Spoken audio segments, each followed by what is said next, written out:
Tanjiro Kamado, the boy whose rediscovery of the sun breathing through the Hinokami Kagura changed Demon Slayer history forever.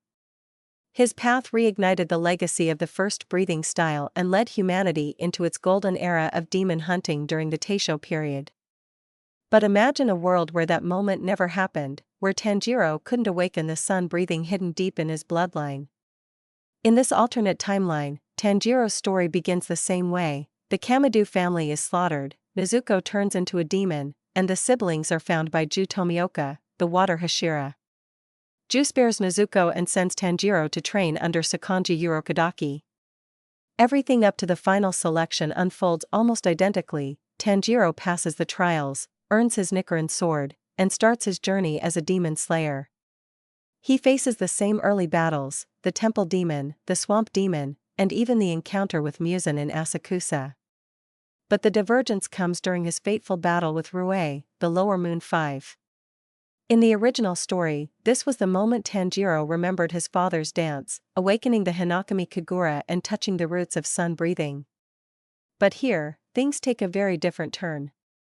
Just as Rue's threads close around him and death seems inevitable, Tanjiro's mind fractures between panic and instinct. He sees flashes of his father's movements, but he can't replicate them. His body refuses. Instead, the water-breathing techniques drilled into him by Urokodaki merge with something new. His desperation for survival pushes his muscles to move in unfamiliar patterns, flowing yet violent, unpredictable yet graceful. For the first time, Tanjiro performs movements that are both fluid like water and fierce like the wind. A technique that deflects Rue's web with a swirl of speed and power, creating bursts of vapor and force around him. He doesn't know it yet, but in that instant, he's created something entirely new, a hybrid born from instinct and will. Not the sun. Not the water. But something in between. Cloud breathing. However, it's raw and incomplete. Tanjiro manages to stall Rue long enough for Ju to arrive and finish the fight with his 11th water form, Dead Calm.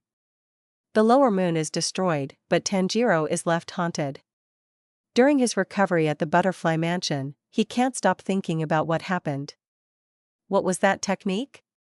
Why did it feel both natural and foreign? Under Shinobu Kocho's supervision, Tanjiro begins to experiment. Shinobu is one of the few Hashira who truly understands the need for adaptation. Her own insect breathing was born from limitation, not power. She couldn't match her late sister's strength, so she invented her own path. Seeing the same spark in Tanjiro, she encourages him to analyze and refine what he did in that fight. Together, they break down every motion, every breath, every angle of attack. They notice that Tanjiro's swings mimic the rolling nature of storm clouds, soft in one moment, thunderous in the next. The technique balances calm and chaos, using shifting rhythm to confuse the opponent. Through Shinobu's guidance, Tanjiro slowly begins to structure his improvisation into a breathing form. Weeks pass. The once random movements turn into patterns. His breathing syncs with the flow of vapor, fast inhale, steady exhale, until his strikes feel like drifting clouds colliding with the sun's warmth. He names the form cloud breathing, symbolizing the freedom to move between gentleness and fury. Just as his progress solidifies, a new mission arrives, one that will test his newfound technique to the limit. The Mugen train. When Tanjiro boards the Mugen train alongside Inosuke, Zenitsu, and the Flame Hashira, Kaijuro Rengoku, his mind is filled not just with the mission ahead, but with questions about his new power. Shinobu's last advice echoes in his head. If you can't find the answers in memories, create your own path. Rengoku quickly notices the odd rhythm of Tanjiro's breathing. It's not pure water breathing, the flow is there, but there's something wilder underneath. Tanjiro explains what happened during his fight with Rue, and Rengoku smiles with genuine curiosity. He tells the boy that innovation isn't weakness, it's evolution. The breathing forms were created by people, not gods, Rengoku says. If you found a way that suits your soul, then nurture it. When the train begins to move, the familiar nightmare unfolds. Enmu, the lower moon one, traps the passengers in a dream realm. Inside his illusion, Tanjiro finds himself back home with his family alive. But unlike the original story, this version of Tanjiro doesn't awaken the Hinokami Kagura to break free. Instead, his inner clarity from cloud breathing guides him. He realizes that his body reacts to his will, his breath grounds him in reality. The rhythmic inhale and exhale of the drifting mist pattern shatters the dream. Tanjiro wakes up first, helps Inosuke resist the illusion, and together they descend into the heart of the train. What follows is one of the most cinematic moments of this alternate timeline. Tanjiro stands atop the speeding train, the air slicing across his face, clouds of steam forming around his blade as he activates the third form, vapor descent. His sword carves through Enmu's flesh like lightning tearing through fog.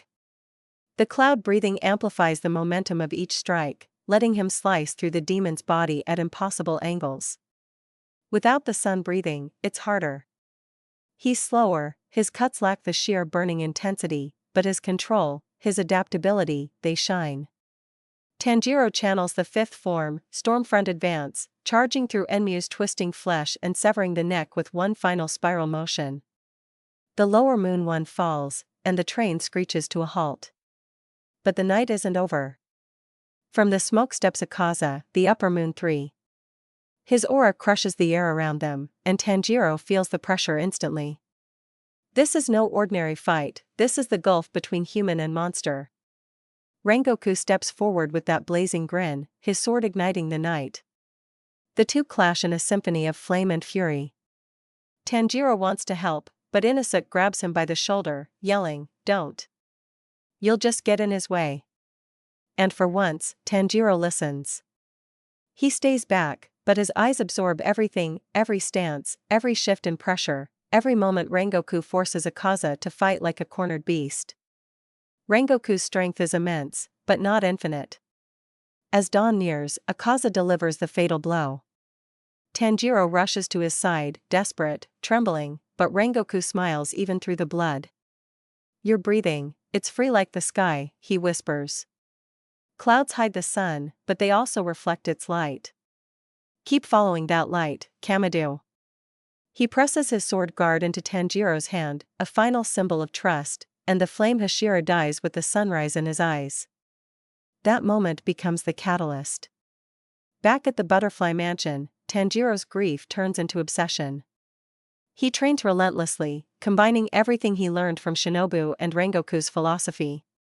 His breathing forms evolve into a complete system, 7 distinct techniques. Cumulus shield, defensive rotations that parry attacks like swirling mist. Rainfall step, soft footwork that masks movement. Vapor descent, a downward spiral slash that builds cutting speed.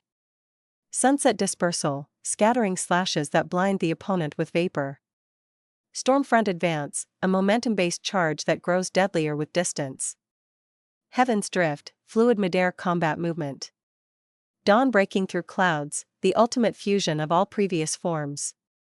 Each breath feels like an echo of the world itself, calm, then chaos, then silence.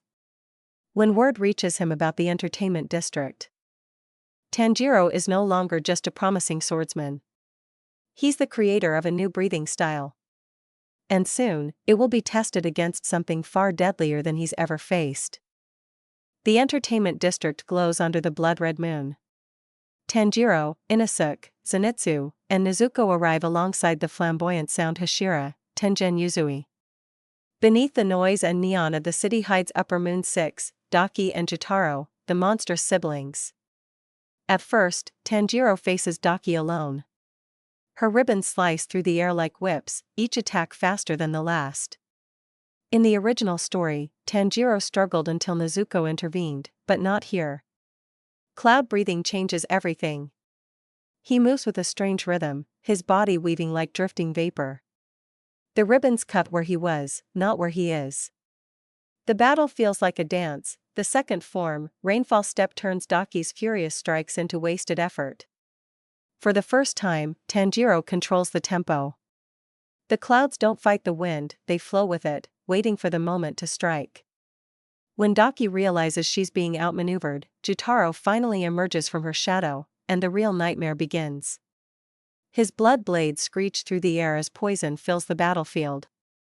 Yuzui's rhythm clashes against Tanjiro's flow, creating a storm of blades and explosions. But this time, the demon slayers aren't falling apart. Tanjiro's cloud breathing syncs perfectly with Yuzui's sound breathing, one rhythmic, one fluid. Together, they disorient Jutaro with alternating waves of pressure.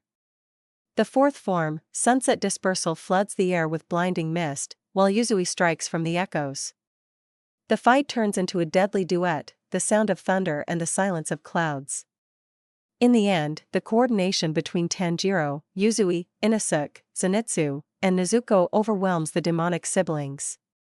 Daki falls, Jutaro screams, and the explosion that follows lights the entire district. But unlike the original timeline, Tengen survives. The poison doesn't reach his heart, Cloud Breathing's mist shield slows the spread, buying Shinobu enough time to save him. And with that, a new legend is born, the Slayers who defeated an upper moon and lived. Months later, Tanjiro continues his training, this time under the combined mentorship of Shinobu and Muchiro Takedo. Muchiro, fascinated by the fluid unpredictability of cloud breathing, calls it the mirror opposite of his own mist style. The two spar endlessly, pushing each other toward perfection. Their rivalry peaks during the Hashira training arc. By now, cloud breathing has matured, its techniques refined, its philosophy defined. Tanjiro's fighting style represents duality, softness and strength, order and chaos, peace and fury. But peace never lasts. The moment Muzan's castle manifests, everything changes. As the Infinity Castle warps around the Slayers, Tanjiro and Ju find themselves face to face with Akaza once more.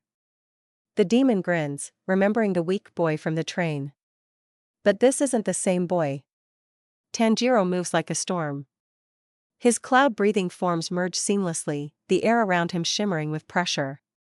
The fourth form, sunset dispersal, dissolves Akaza's defense, and together with Ju's dead calm, they shatter the upper moon's compass needle.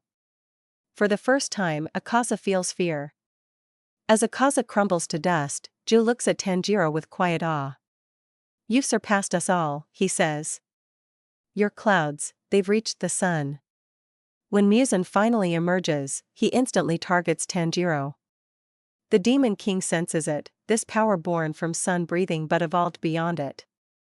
A form not of imitation, but transcendence. The final battle is chaos. Muzan's tendrils tear through the ruins, Slayers fall, and dawn creeps closer. Tanjiro's body is shattered, his breathing uneven, his mind fading.